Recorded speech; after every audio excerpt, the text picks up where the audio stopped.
प्रभु यीशु क्रिस्त के पवित्र मीठे मधुर नाम में आप सबको जय यीशु। मैं प्रार्थना करता हूं कि परमेश्वर ने अपनी बड़ी दया, अपने बड़े अनुग्रह में आप सबको संभाले रखा है और आज के इस दिन के लिए पुनः प्रभु को धन्यवाद दें कि हम उसके वचन की संगति को उसकी दया में होकर के हम सब प्राप्त करने पाते हैं। आइए परमेश्वर के वचन में से हम पढ़ेंगे मत्ती रचित सुसमाचार उसका 14वां अध्याय उसके 13 पद से लेकर के हम इसे 21वें पद तक पढ़ेंगे। यहाँ इस प्रकार से लिखा है, जब यीशु ने ये सुना तो नाव पर चढ़कर वहां से किसी सुनसान जगह एकांत में चला गया और लोग ये सुनकर नगर नगर से पैदल उसके पीछे हो लिए। उसने निकलकर एक बड़ी भीड़ देखी और उन पर तरस खाया और उसने उनके बीमारों को चंगा किया। जब सांझ हुई तो उसके चेलों ने उसके पास आकर कहा, ये तो सुनसान जगह है और देर हो रही है, लोगों को विदा किया जाए कि वो बस्तियों में जाकर अपने लिए भोजन मोल लें। यीशु ने उनसे कहा, उनका जाना आवश्यक नहीं है, तुम ही इन्हें खाने को दो। उन्होंने उससे कहा, यहाँ हमारे पास 5 रोटी और 2 मछलियों को छोड़ और कुछ नहीं है। उसने कहा, उनको यहाँ मेरे पास ले आओ। तब उसने लोगों को घास पर बैठने को कहा और उन 5 रोटियों और 2 मछलियों को लिया और स्वर की ओर देखकर धन्यवाद किया और रोटियां तोड़ तोड़ कर चेलों को दी और चेलों ने लोगों को, और सब खाकर तृप्त हो गए। और उन्होंने बचे हुए टुकड़ों से भरी हुई 12 टोकरियां उठाई और खाने वाले स्त्रियों और बालकों को छोड़कर 5000 पुरुषों के अटकल थे।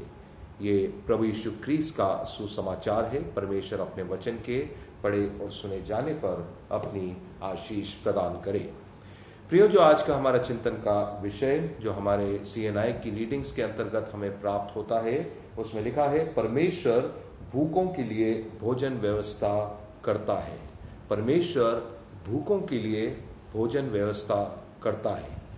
बड़ी इंटरेस्टिंग सी ये थीम है, क्योंकि अगर परमेश्वर का वचन कहता है और ये थीम हमें बताता है कि परमेश्वर भूखों के लिए भोजन की व्यवस्था करता है, तो वो कैसे इस भोजन की व्यवस्था को करता है, उसको आज की सुबह और आज के हमारे जो आसपास की परिस्थिति है, आज का जो हमारा संदर्भ है, उसके अंतर्गत होकर के हम सब मिलकर के देखने का प्रयास करेंगे।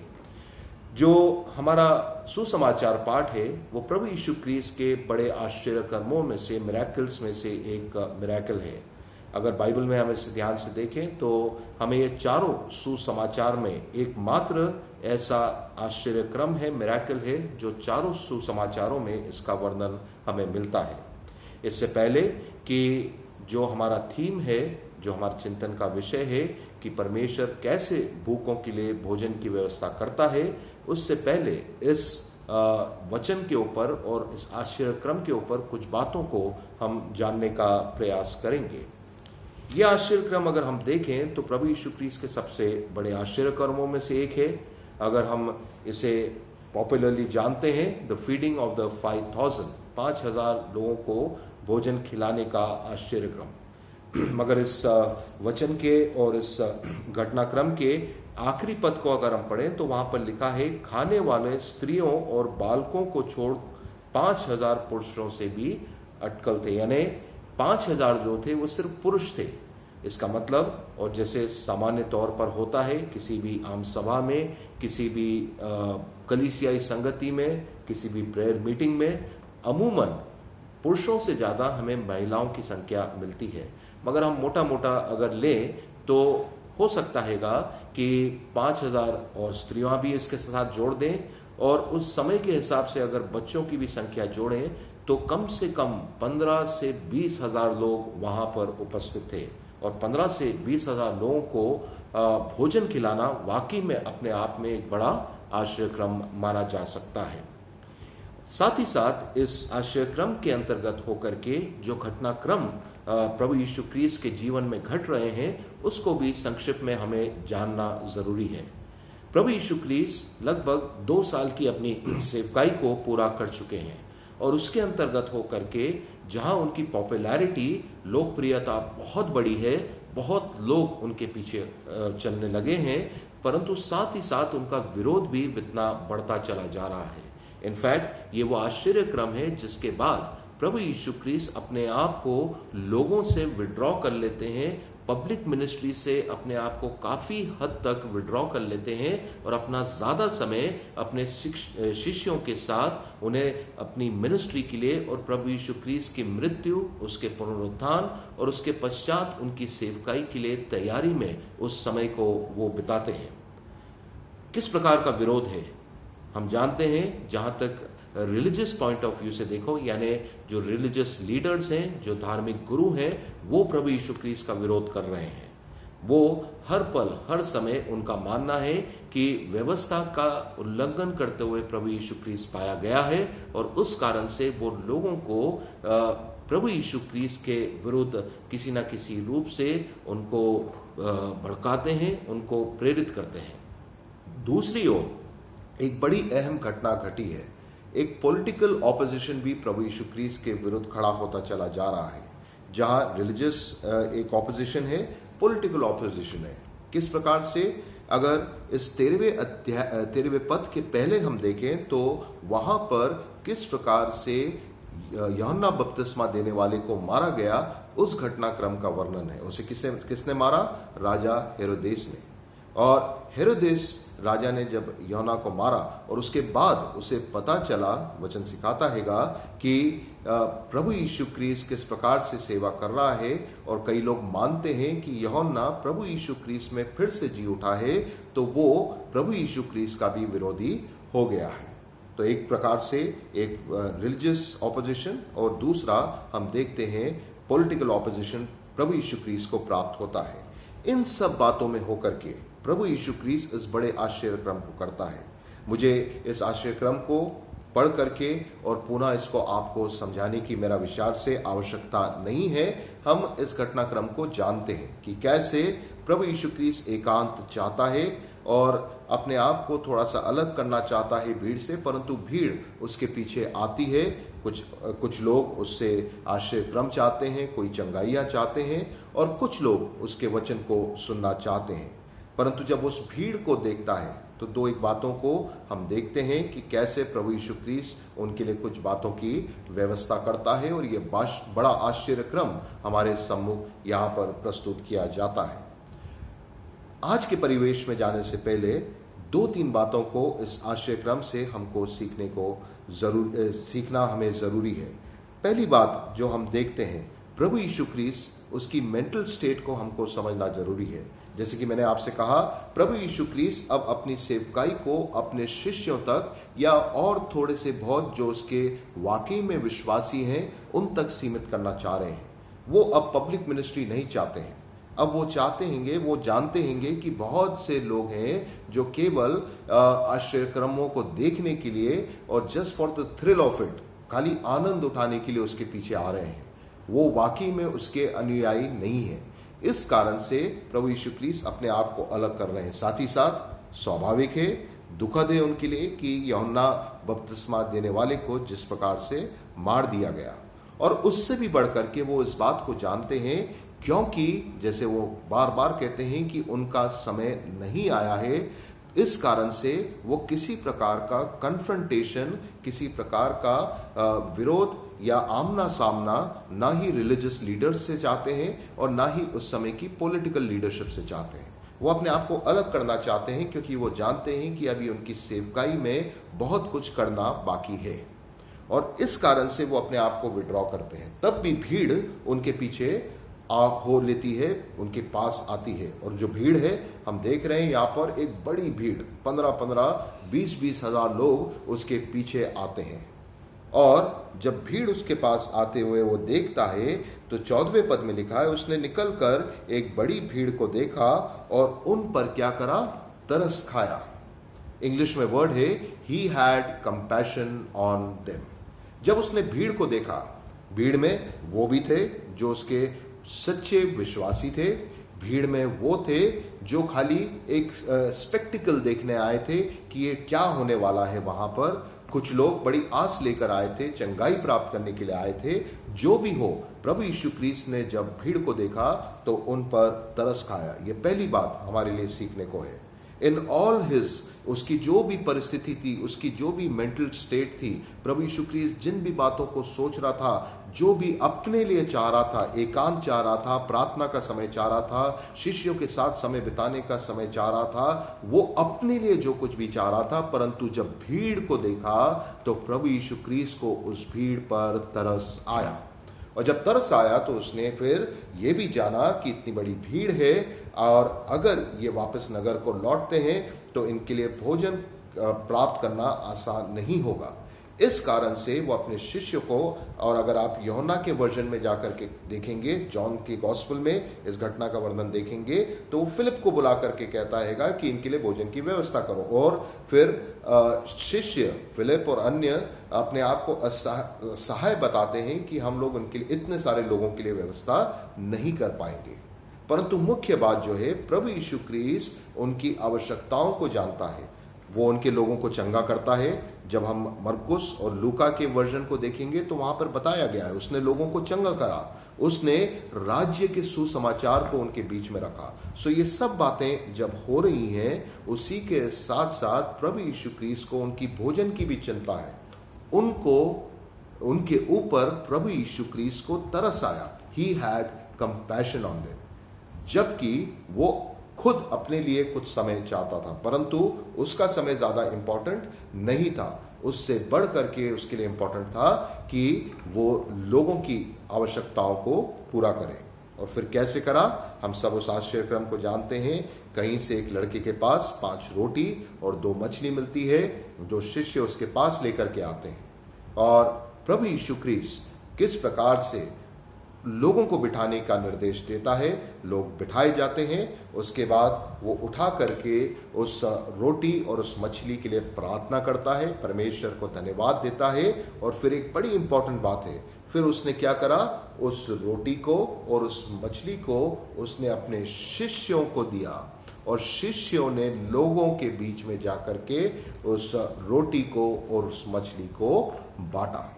आश्चर्यक्रम अवश्य हुआ, परंतु वो आश्चर्यक्रम में एक बड़ा सहयोग जो था, भले शिष्य उस बात को समझ पाते हैं, नहीं समझ पाते हैं, परंतु उसमें डिसाइपल्स का या शिष्य का भी एक बड़ा सहयोग रहा। कैसे प्रभु यीशु क्रिस्ट ने, वो तो परमेश्वर था, वो चुटकी बजाता और सबके लिए अचानक से भोजन वहां पर प्राप्त हो जाता नहीं, परंतु उसने अपनी ओर से अपने शिष्यों को दिया, और शिष्यों ने लोगों के बीच में उस आश्चर्यक्रम को बड़े एक शांत वातावरण में बड़े सरल तरीके से उस आश्चर्यक्रम को पूरा किया। परमेश्वर का बड़ा कार्य हो रहा है, एक अद्भुत आश्चर्यक्रम हो रहा है, बट लुक एट हाउ किस सुंदर तरीके से और बड़े शांत तरीके से ये पूरा आश्चर्यक्रम धीरे धीरे करके लोगों तक पहुंच रहा है। फीडिंग नियरली 20,000 पीपल, 20,000 से भी ज्यादा लोगों को भोजन खिलाना, और वो भी इतने व्यवस्थित और इतने शालीन तरीके से उस भोजन को लोगों तक पहुंचाना। इसका मतलब यह है कि प्रभु यीशु क्रिस्ट जब अपने आश्चर्यक्रम को करता हैगा तो वो अपने शिष्यों की सहायता को लेता है, और जब सब खाकर तृप्त हो जाते हैं, ये तो दूसरी बात हुई। तीसरी बात जो मैं आपके साथ शेयर करता हूं, जब सब खाकर तृप्त हो जाते हैं, अब मेरा मानना है या हम सोच सकते हैं, विचार कर सकते हैं कि जब शिष्य लोगों को भोजन बांट रहे होंगे, उनके मन में भी आ रहा होगा कि हमारे लिए क्या होगा, हम इतने सारे लोगों को बांट रहे हैं, उसके बाद कैसे यानी हमारे लिए कुछ भोजन बचेगा कि नहीं, इतने सारे लोग हैं। वचन क्या सिखाता है कि जब उन्होंने सबको भोजन बांट दिया, सब खाकर तृप्त हो गए, जो भोजन वापस से बचा हुआ बटोरा गया, एग्जैक्टली कितने टोकरी बटोरा गया, 12 टोकरी। शिष्य कितने, 12।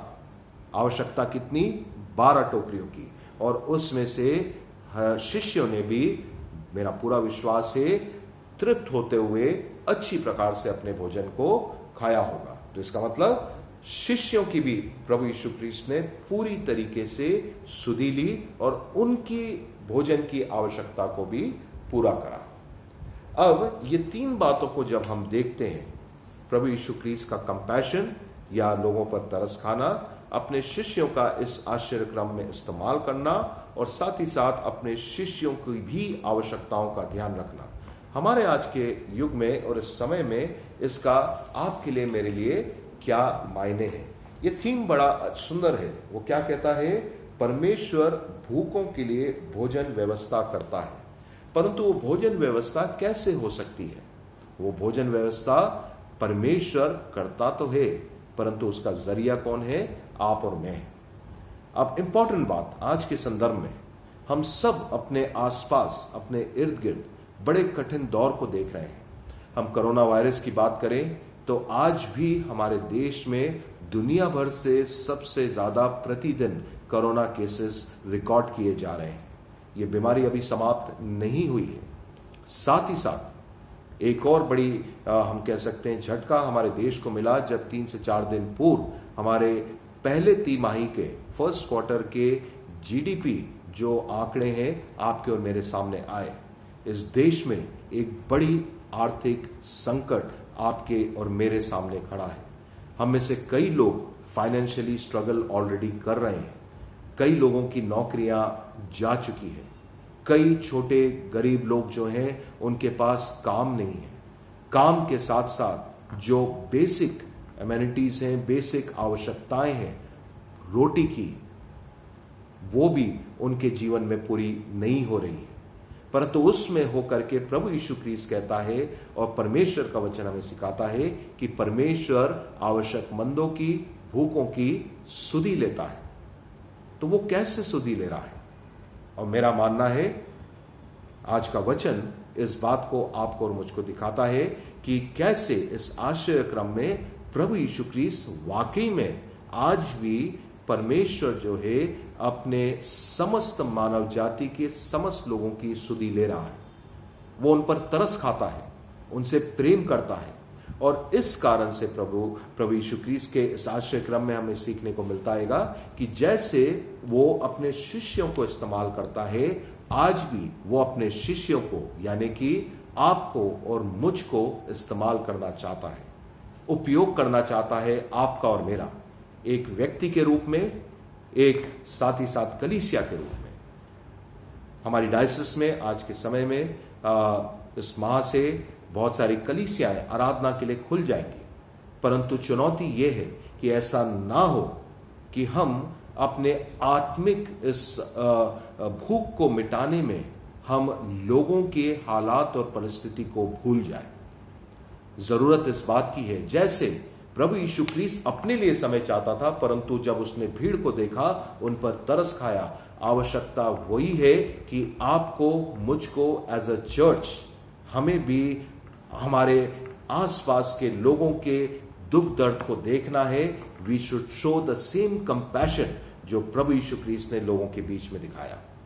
और साथ ही साथ जैसे प्रभु यीशु ख्रीस्त ने अपने शिष्यों का इस्तेमाल करा इस बड़े आश्चर्य क्रम को करने के लिए, उसी प्रकार से परमेश्वर के इस कंपैशन को, इस प्रेम को जो वो हर एक मनुष्य से करता है, उसको लोगों तक विभिन्न सहायता के रूप में, आवश्यकताओं की पूर्ति के रूप में आपको और मुझको एक चर्च के रूप में अभी भी लोगों के बीच में करना है। अभी संकट समाप्त नहीं हुआ है। बहुत से लोगों को परमेश्वर के इस प्रेम की आवश्यकता है। बहुत से लोगों के जीवन में बहुत सी जरूरतों की आवश्यकता है। और ये चुनौती आपकी और मेरी है कि हम इन आवश्यकताओं को क्या परमेश्वर प्रभु यीशु ख्रीस्त के नाम में लोगों तक पहुंचाने पाते हैं। और इस बात की चिंता ना करें कि हम और हमारे पास नहीं है, बड़ा कठिन समय है, हम लोगों की कैसे सहायता करें, चाहे वो फाइनेंशियली हो, चाहे किसी सामग्री के रूप में हो, चाहे उनके बीच में जाकर के उनको किसी और रूप से सहायता करने की हो। चिंता ना करें।